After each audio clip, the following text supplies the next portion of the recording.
Assalamualaikum warahmatullahi wabarakatuh. Let me introduce my group.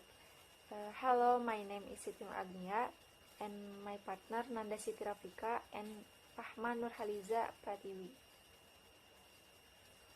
After studying Unit 2, we had listened about healthy food and new grammar. One thing all foods have in common is that it belongs to one of the 5 major food groups. Food groups are special collection of food that can be placed into one of 5 categories. They are officially called the 5 food groups.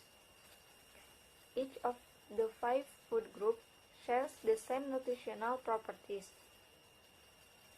The 5 food groups are as follows: fruits, vegetables, grains, proteins, and dairy. The first food group is fruits. Includes apples, pears, orange, grapes, cherries, bananas, pineapples, melons, and others. The fruit food group is a source of vitamin C. The second food group is vegetables and includes broccoli, lettuce, potatoes, carrots, corn, green beans, tomatoes, mushroom, and many more. The more colorful they are, the more vitamin and minerals they will contain. The third food group is grains. It's the breads and cereal groups and includes wheat, rye, white, and whole grain bread, plus tortillas and pitas. In addition, oatmeal, rice, pasta, noodles, muffins, popcorns, and cornbread are a part of the grain food groups. These food provide fiber. The fourth food group is proteins and is sometimes called the meat and fish group. In addition, eggs and nuts are part of this larger food group. Many other vitamins and nutrients are found in these food groups. The final food group is dairy and contains different kinds of milk. Reduced fat milk being the healthiest, plus powdered milk and soy. These foods provide calcium and minerals.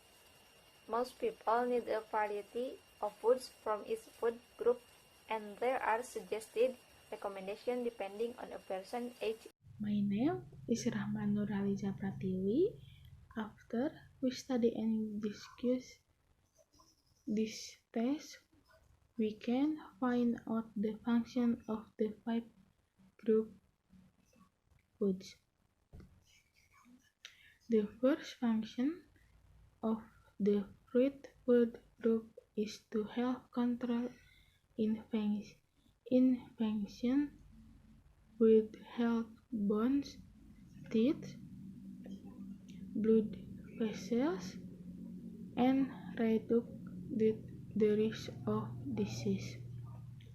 The second function of the vegetable food group is for a health, white blood cells, skin, and reduce the risk of cancer. The third function of the whole grain food group is to protect against heart disease, help the nervous system, release energy, produce blood, and help prevent disease. The fourth function of the protein food group is to help build bones, muscles, blood, and other tissues. The last function of the dairy food group is to help the body absorb calcium, reduce the risk of certain diseases such as heart disease and cancer, plus support your muscles to work properly.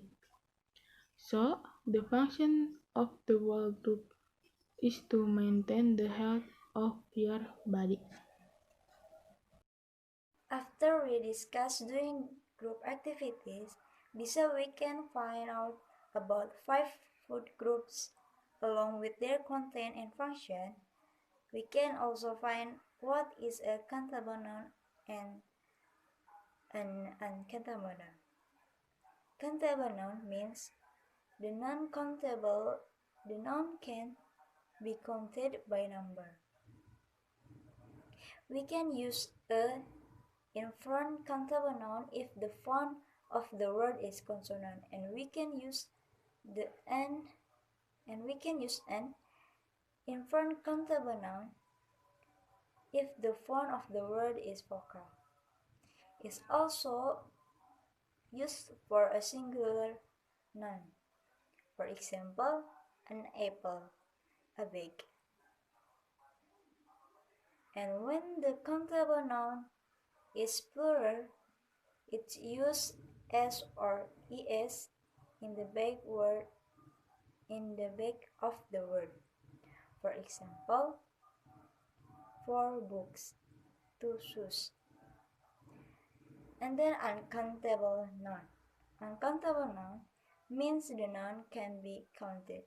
Normally, we don't need to use a or an in front uncountable noun. For example, sugar is sweet. They normally don't have a plural form. For example, I need sugar for my coffee. That's all the important things we can take from the group activities. And thank you for watching. Assalamualaikum warahmatullahi wabarakatuh.